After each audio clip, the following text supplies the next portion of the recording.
Hello there. It's been a bit since I made a video. I thought about starting off with a joke based on the stereotypical, Alcoholics Anonymous introduction.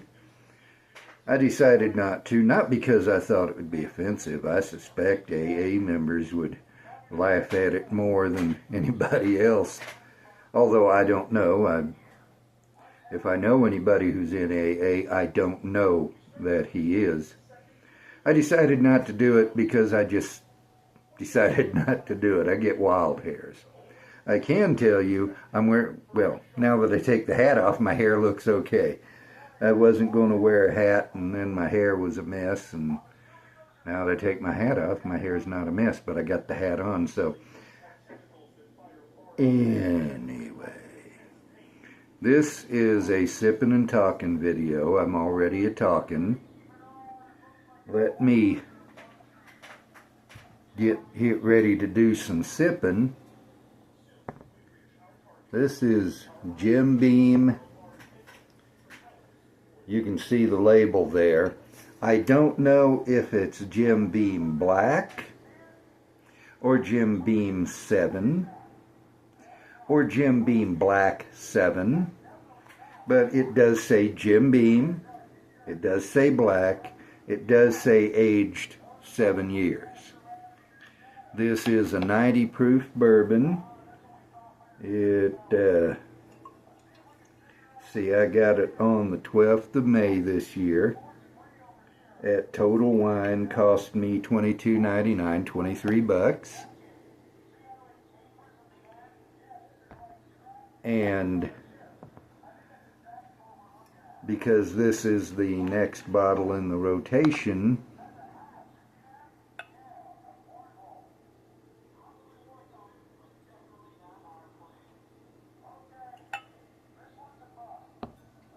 it determines what I'm going to talk about in this here Sippin' and Talkin' video. My initial thought was to talk about laziness.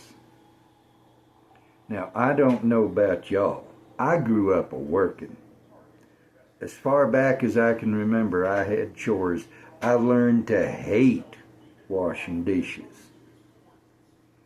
But I did it, and until she retired and was doing housework full-time, didn't have another job, didn't work out, I would occasionally wash dishes for my wife because I love her and I wanted to make things a bit easier on her. But I hate washing dishes. I've helped take care of animals. I've helped dig ditches. I've helped do this. I've helped do that.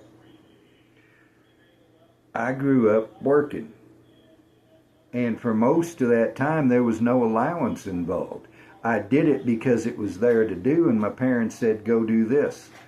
And guess what? I went and did that. I've never known what it is not to work. Twice in my life, I've been in such desperate straits, out of work, no money, family to feed, that I went on food stamps.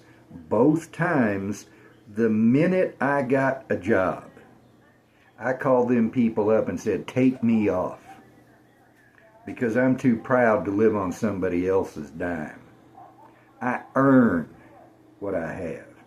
And that's one reason I have no time for bums who come a-begging. I earn what I have, and I don't have it to spare for lazy people. That was what I was going to talk about. But this was next in the rotation, and I thought, how about a more pleasant subject? How about the fact that Jim Beam is not just the white label? What about this Jim Beam? It does smell young, although 70 years. My gracious, if you had a 70-year bourbon, you'd probably get a glass out the barrel, and at that you'd have to stand it on end and let it drain out of the wood, because the angels sure would have got everything else. and it would surely be absolutely nothing but wood. It'd be like chewing on an oak board. 7 years is not all that young. It's around the standard age for a bourbon, but it smells young. However, it does not smell bad. It smells good. I didn't think to look up the mash bill on this puppy, but this is a sipping and talking video anyways. I can't remember for sure, but I believe I have a review of this on Distiller, where I used to do written reviews mainly and the video reviews only as a secondary thing. But it's a ton easier to do a review looking at the camera and just post it once in several different places, post the link off of YouTube, than it is to write a review and then individualize it for different places. So I quit writing the reviews. But I believe I did review this on Distiller back when I was still doing that. Distiller.com. And if I did, the mash bill will be there. But sniffing on this, I would venture to guess that it's a fairly high rye mash bill, maybe 15%, maybe even up to 20%, and I could be wrong. I am not the world's expert on bourbon, and I certainly am not expert on identifying grains in a bourbon from the nose, nor the palate, nor all of it together. But I have the impression that there might be a fair bit of rye in here. Vanilla is the uppermost note, but underneath it there's some spiciness. Cinnamon. Some black pepper, some red pepper. And I don't know if I ever get both those spices together in the same whiskey. And, you know, if I was to have a glass of this in an hour, another glass, I might not get that. Things can change very quickly when it comes to whiskey. The basics aren't going to, unless your palate undergoes some kind of severe shock. But the details are so subjective. There's some brown sugar in there. There's something fruity. It's not the same definite fruitiness as you get from Old Granddad, but it is fruity like Old Granddad is. And that's about all I'm getting. This is a 90 proof basic bourbon, a 7 years. Yes, not brand new, but it is not, and Jim Beam doesn't pretend that it is, a top shelf bourbon.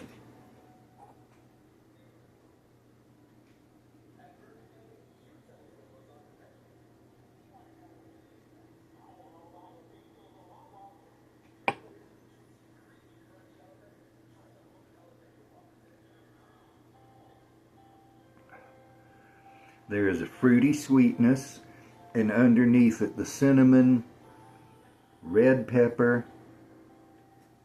Again, not a very complex thing, and I'm not reviewing it, so I'm not going to take the time to really dig into the palate any more than I did the nose. But it is a nice bourbon.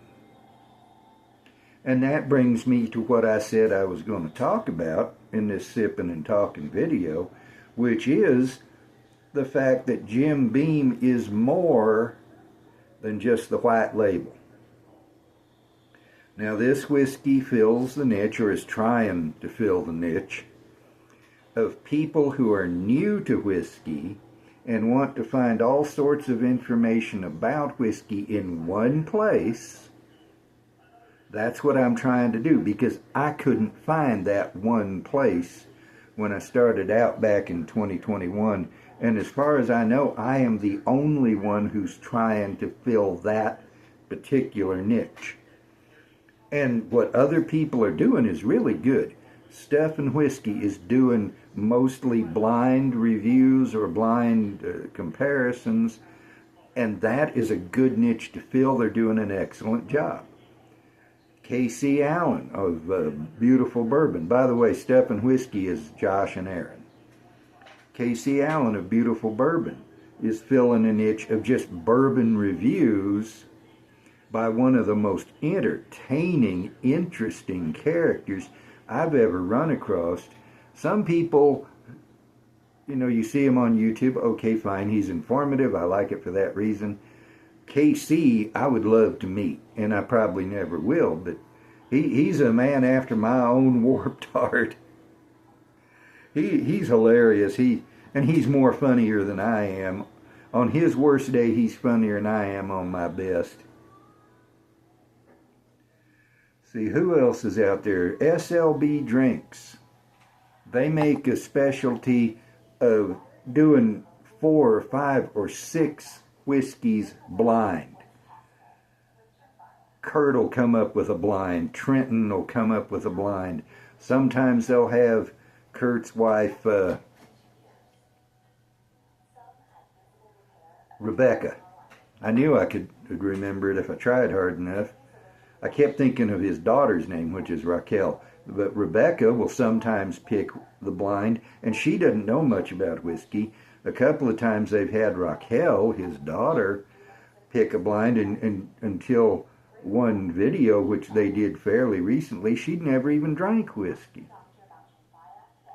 And so that's their specialty, these multi-glass blinds, multi-bottle blinds, where somebody has picked it either with a specific theme in mind or some kind of a twist, or just grabbing brown stuff off the shelf, and that's real interesting.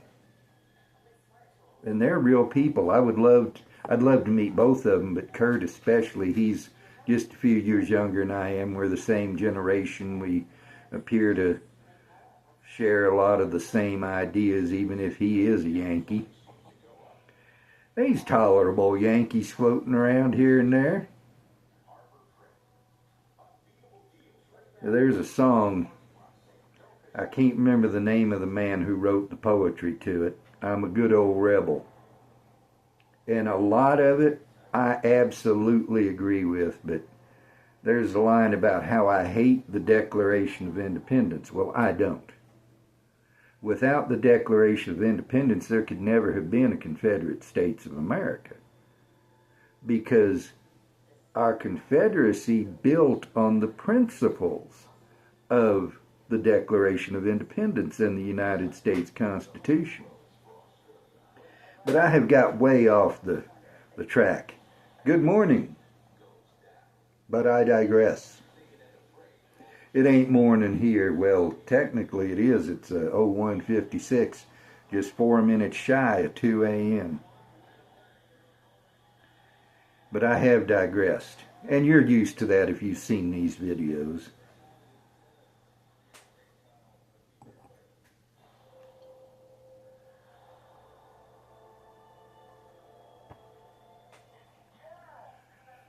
But Jim Beam puts out more than just that white label bourbon. Now there are people who don't, and I was among them, believe me. When I started drinking whiskey, I was among the people who don't know anything about whiskey but Jim Beam White Label and Jack Daniel's Black Label.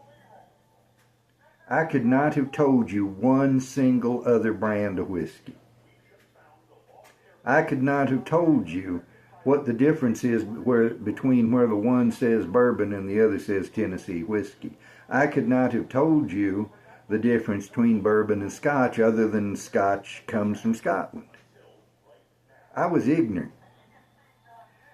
And the first 2 whiskeys I ever tried, back in 2021, when I set out to prove to myself that what I believed was right, that whiskey tastes like paint thinner. Well, I was wrong, or else I wouldn't be here with this channel, would I? But those are the 2 little bitty pony bottles I got because I didn't know anything else. and they were just barely good enough tasting, but I thought maybe I'll try some more, and here we are. The thing is, that Jim Beam White Label is the very bottom of the range. It's whiskey flavored water, basically, is what it is. It has the bare minimum alcohol content. And this isn't a lot higher, granted, it's 90 instead of 80.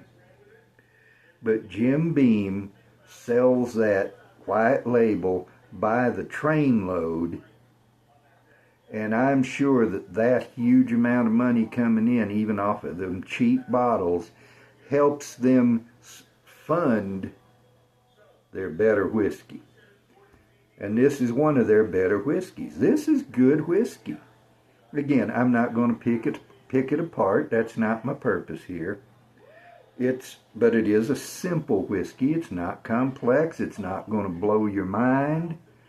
It's not going to impress you with its beauty. It does impress me with how good it is at 90 proof and $23.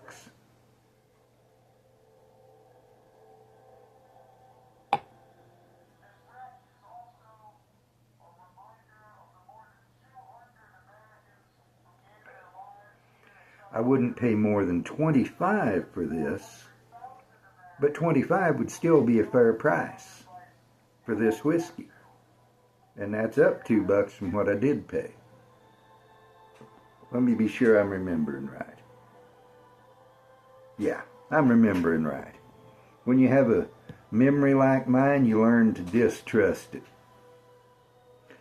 I mentioned Old Granddad earlier in the video. Now, there are two basic expressions of Old Granddad. The bonded, which is 100 proof, and the 114, which is 114 proof.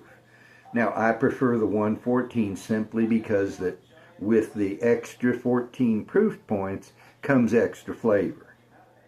But they're both good. They're both relatively inexpensive. The 114 is about $35. The bonded, I believe, is around $25, but I'm not certain. It's been a while since I had me a bottle of it. But that's Jim Beam. If you're into rye, Old Overholt, while it's kind of along the same lines as this, it's not intended to be premium whiskey. It's not a bad rye. It's a Kentucky rye. It has a really high corn percentage. It's not the same rye formula that it originated with in Pennsylvania, but it's not half shabby. I'm working on a bottle of the 114 right now, 114 proof Old Overholt. And while I'm finding that no, I'm definitely not a rye guy, I knew that already, every once in a while I like a glass of it. Then there is Knob Creek. And I could go on, but I'm coming up on 19 minutes, and I try to keep these fairly short. As far as I'm concerned, Knob Creek is the pinnacle of Jim Beam whiskey. It's a bourbon. Again, I don't know the mash bill. It has this really atrocious wax seal, although I have discovered how to get it open easily. You take the tab, twist 180 degrees. After that, you can pull the tape off, unless you get the crumbly wax. I've only had the crumbly wax once. I always get what I call the gooey wax. It's not strictly gooey, but it feels gooey and it's soft, and I hate it either way. But the bourbon inside, the lowest level, if I can put it that way, is the basic Knob Creek 9, 100 proof, and 9 years old. And it is better than some allocated whiskey I've had. It's better than some whiskey that's 50, 60 70, 80, even $100 that I've had. And Knob Creek 9 is 30, 35 bucks.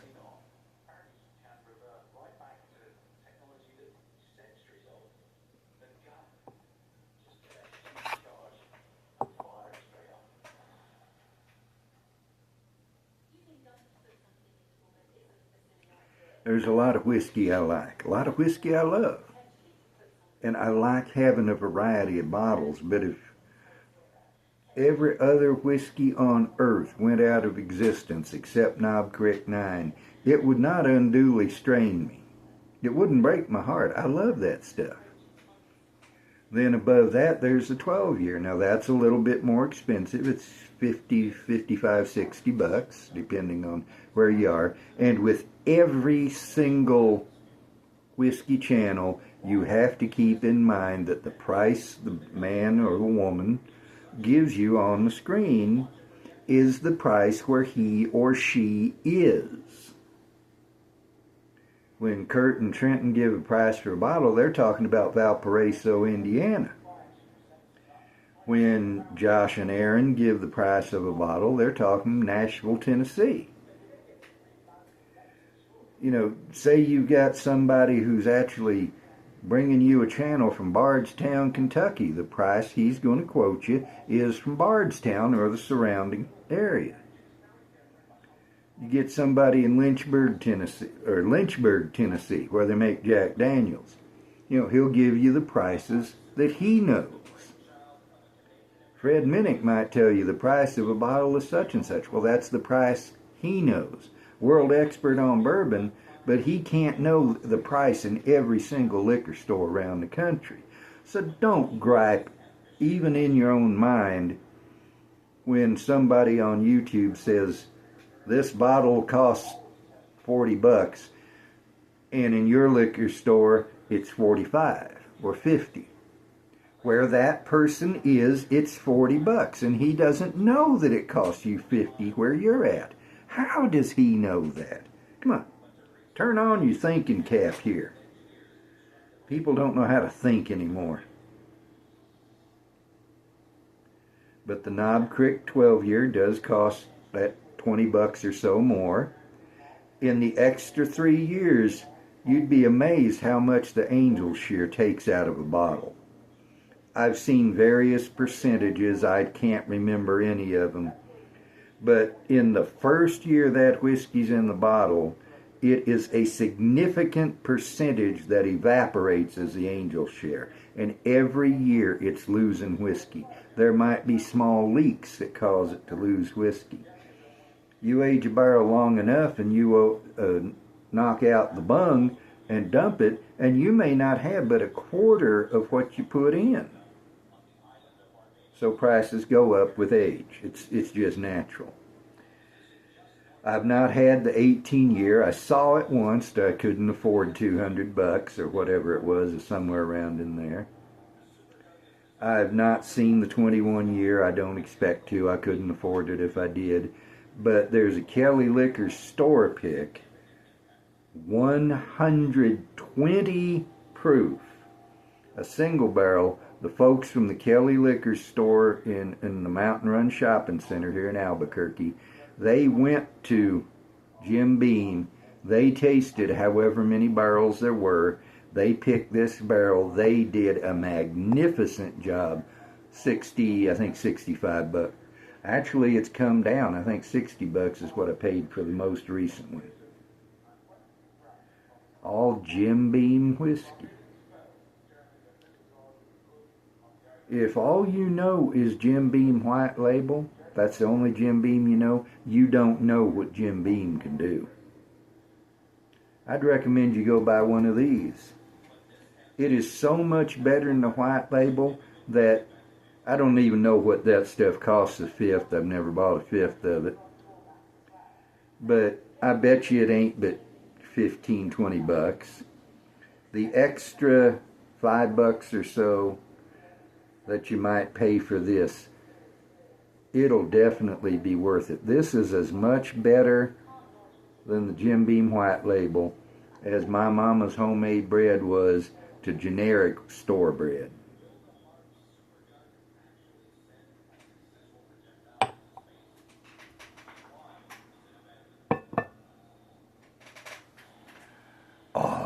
righty then.